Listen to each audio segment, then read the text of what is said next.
चला मित्रांनो, पुढची पंचवार्षिक योजना येते 5वी पंचवार्षिक योजना। आता याचा पहिला ढाचा समजून घेऊ आपण।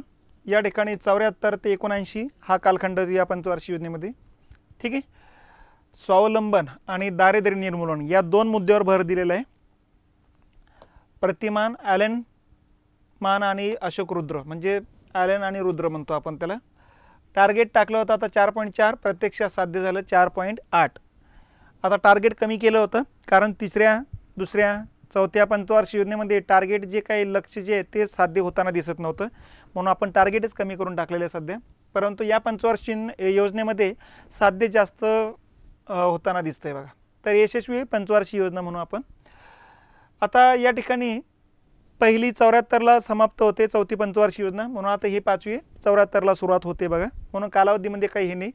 आता या पंचवार्षिक योजनेत कशावर भर दिला तर स्वावलंबनावरती भर दिला, स्वावलंबी अर्थव्यवस्था निर्माण करणे। कारण चौथ्या पंचवार्षिक योजनेत भर देऊन सुद्धा तेवढं साध्य होताना दिसत नव्हतं, म्हणून याच्यावर परत भर दिला। आणि या पंचवार्षिक योजनेमध्ये दारिद्र्य निर्मूलनावर एक भर दिला, कारण 1971च्या इलेक्शनमध्ये या ठिकाणी दारिद्र्य निर्मूलनासाठी गरिबी हटावचा नारा देण्यात आला होता बघा।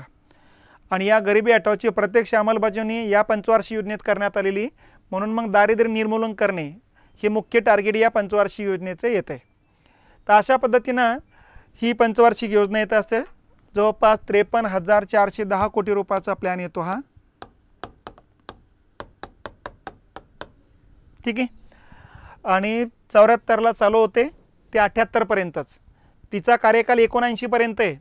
पण 1977ला सरकार बदलतंय, बदललेल्या सरकारनं ही पंचवार्षिक योजना 78ला बंद करतात आणि त्याऐवजी सरक्त योजना सुरू करतात। त्यामुळे ही एकमेव पंचवार्षिक योजना आहे की ती तिचा कार्यकाल पूर्ण करू शकलेली नाही। कारण या पंचवार्षिक योजनेमध्ये 74 ते 78 अशी 4च वर्षे या ठिकाणी योजना चालू होत्या।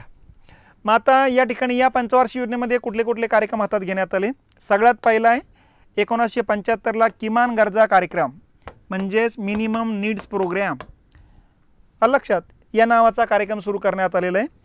किमान गरजा कार्यक्रम म्हणजे गरिबांच्या ज्या काही मूलभूत गरजा आहेत त्या मूलभूत गरजा पूर्ण करण्यासाठीचा कार्यक्रम आहे। तर मिनिमम नीड्स प्रोग्राम आपण त्याला नाव दिलेले आहे। त्याच्यानंतर 1977ला कामाच्या बदल्यात अन्न हा एक कार्यक्रम सुरू करण्यात आलेला आहे, हा 77चा आहे, ठीक आहे। आणि रोजगार देण्यासाठी आणि त्या मोबदल्यात अन्नधान्य मिळवण्याचा कार्यक्रम फूड फॉर वर्क म्हणतो आपण त्याला, हा एक कार्यक्रम 77चा आहे। 75ला 20 कलमी कार्यक्रम सुरू करण्यात आलेले आहे बघा। 20 कलमी नावाचे कार्यक्रम 3 पंतप्रधानांनी सुरू केलेले। पहिल्यांदा इंदिरा गांधींनी सुरू केला 75ला, 87ला राजीव गांधींनी सुरू केला आणि 2011ला मनमोहन सिंगने सुरू केलेला आहे। त्यापैकी इंदिरा गांधीचा सगळ्यात पहिला कार्यक्रम आहे। इंदिरा गांधींनी गरिबांच्या या ठिकाणी वेगवेगळ्या 20 मुद्द्यांवरती भर देणारा कार्यक्रम सुरू केला, त्या अर्थी नाव पडलं 20 कलमी कार्यक्रम, ठीक आहे। तर दारिद्र्य निर्मूलनाचाच एक भाग या ठिकाणी मानला जातो।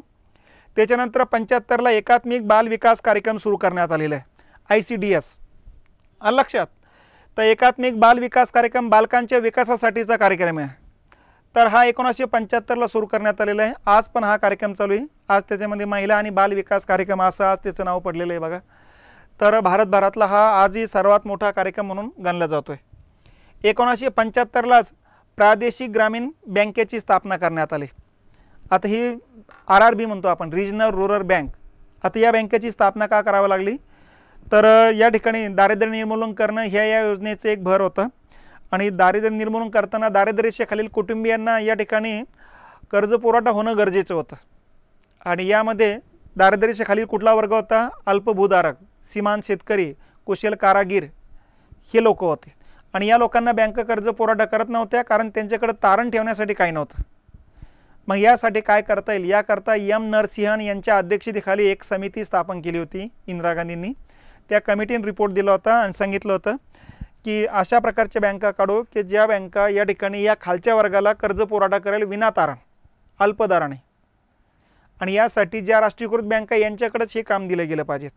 मग राष्ट्रीयकृत बँकांना सांगितलं की केंद्र सरकार या ठिकाणी बँक काढण्याकरता 50% भांडवल देईल, राज्य सरकार 15% भांडवल देईल, आणि मग ज्या पुरस्कृत बँका असतील त्या पुरस्कृत बँकांनी उर्वरित रक्कम टाकायची 35%, म्हणजे जवळपास 65% सरकार देईल आणि फक्त 35% रक्कम बँकांनी टाकायची आणि त्या बँकांनी RRBची स्थापना करायची।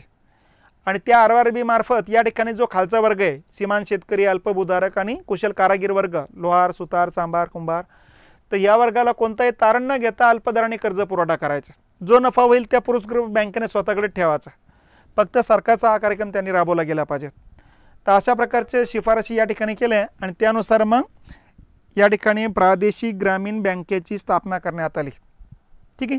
पहिली प्रादेशिक ग्रामीण बँक मोरादाबाद उत्तर प्रदेशमध्ये स्थापन झाली 1975ला आणि तिथून पुढे मग प्रादेशिक बँकांची संख्या वाढत 2005 पर्यंत 196 भारतभरात प्रादेशिक बँका उघडल्या गेल्या. ठीक आहे. आणि 196 बँकामार्फत या खालच्या वर्गाला वित्त पुरवठा करायला सुरुवात केलेली आहे. फक्त गोवा आणि सिक्कीम या 2 राज्यामध्ये एकही RRB नाही, प्रादेशिक ग्रामीण बँक नाही आहे. बाकीच्या सगळ्या राज्यामध्ये या प्रादेशिक ग्रामीण बँका आहेत. 2005ला व्यास यांच्या अध्यक्षतेखाली एक कमिटी स्थापन केली होती समीक्षा करण्याकरता प्रादेशिक ग्रामीण बँकेची. आणि या समितीनं शिफारशी केल्या मग की जागतिकीकरणामध्ये टिकून राहण्यासाठी मोठ्या बँका स्थापन करा. आणि त्यामध्येच व्यास समितीने निर्णय घेतला की या प्रादेशिक ग्रामीण बँका एकमेकांमध्ये विलीन करून एकच मोठी बँक काढा. आणि 2005 पासून मग या बँका एकमेकांमध्ये विलीनीकरणाला सुरुवात होते.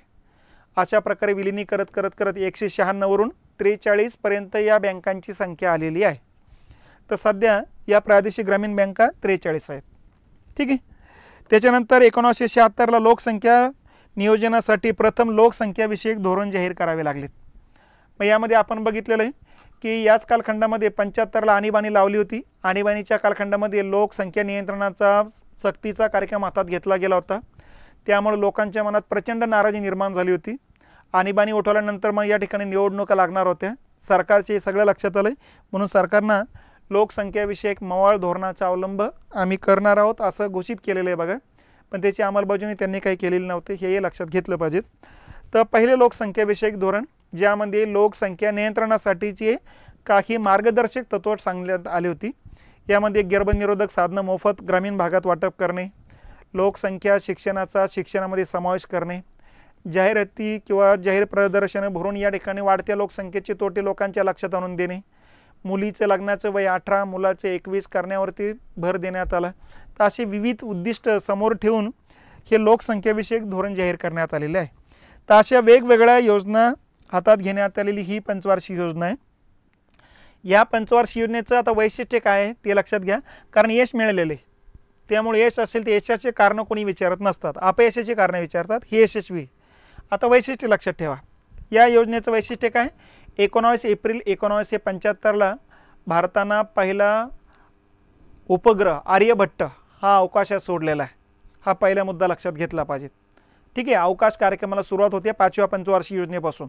सध्या चांद्रयान आणि आदित्य या ठिकाणी जे वन आहे सूर्याचं संशोधन करण्यासाठी आणि चंद्राचं निरीक्षण करण्यासाठीचे जे यान आहेत यावर्षी आपण सोडलेले आहेत. त्यामुळं अवकाश कार्यक्रमाबद्दल प्रश्न आला तर अवकाश कार्यक्रमाला सुरुवात कोणत्या पंचवार्षिक योजनेत होते तर 5व्या पंचवार्षिक योजनेत होते. कधी होते ते 1975ला होते. 19 एप्रिलला पहिला आर्यभट्ट आपण अवकाशात पाठवून या ठिकाणी आपल्या अवकाश कार्यक्रमाची सुरुवात करतो. तर हे पहिलं वैशिष्ट्य या पंचवार्षिक योजनेचं. दुसरं वैशिष्ट्य 1975लाच या ठिकाणी आणीबाणी लादण्यात आलेली आहे. 25 जूनला आणीबाणी लादण्यात आली म्हणजे काय हे बघा. कलम आणीबाणीबद्दल 3 कलम आहे, 352, 356, 360. आता 360 आर्थिक आणीबाणीबद्दल आहे, अजून एकदाही लागू झालेलं नाही ते. 356 एखाद्या राज्यामध्ये जर विक्षोभ निर्माण झाला तर त्या राज्यामध्ये स्थिरता निर्माण करण्याकरता 356 कलमाचा वापर करून त्या राज्यामध्ये राष्ट्रपती राजवट लागू करता येते. ती एखाद्या राज्यापुरती लागू असणारं कलम आहेत. आणि कलम 352 जे आहे ते देशव्यापी असतं बघा. ज्यावेळेस देशावर विदेशी आक्रमणाचा धोका असेल किंवा धोका निर्माण झाला असेल किंवा प्रत्यक्ष धोक्यात आपण असू तर देशाचा कारभार एक हाती यावा याकरता 352 कलमाचा वापर केला जातो. उदाहरणार्थ पाकिस्तान 48ला आक्रमण केले त्यावेळेस 352 कलमाचा वापर केलेला आपण. 62ला 352 कलमाचा वापर केला, 65ला केला, 71ला केला. ठीक आहे. आता विदेशी आक्रमणाचा धोका असताना 352 कलमाचा वापर करायला पाहिजे. ते 1975ला इंदिरा गांधींनी 352 कलमाचा वापर करून आणीबाणी लावलेली आहे. विदेशी आक्रमणाचा कोणताही धोका नसतानाही म्हणून आणीबाणी लादण्यात आली असं म्हणतात. म्हणून यावेळेस प्रश्न मागच्या वेळेस कसं येऊन गेला, खालीलपैकी कोणत्या पंचवार्षिक योजनेत आणीबाणी लादण्यात आली. मग बरेच मुलं म्हणायचे सर बऱ्याच पंचवार्षिक योजनेत यांनी मग हेच कसं काय दिलं, तर लादण्यात आली याचा अर्थ होतो की लावण्यात आली नाही, ती लादण्यात आली याचा अर्थ थोडक्यात काय, कोणत्याही आक्रमणाचा धोका नसतानाही त्या कलमाचा वापर करण्यात आलेला आहे. मग आता वापर का केला मुद्दा हा आहे, विदेशी आक्रमणाचा धोका नसताना वापर का केला. त्याचं कारण आहे 1971ला ज्यावेळेस इलेक्शन झालं त्या इलेक्शनमध्ये रायबरेलीतून या ठिकाणी इंदिरा गांधी इलिगल पद्धतीनं निवडून आल्याचं त्यांच्या विरोधी जो काही व्यक्ती उभा राहिला होता त्यांच्या विरोधात, अग्रवाल का काहीतरी नाव आहे, तर त्या व्यक्तीनं अलाहाबाद उच्च न्यायालयामध्ये खटला दाखल केला होता इंदिरा गांधींच्या विरोधामध्ये. त्याचा निर्णय आला होता 75च्या कालखंडामध्ये. ठीक आहे.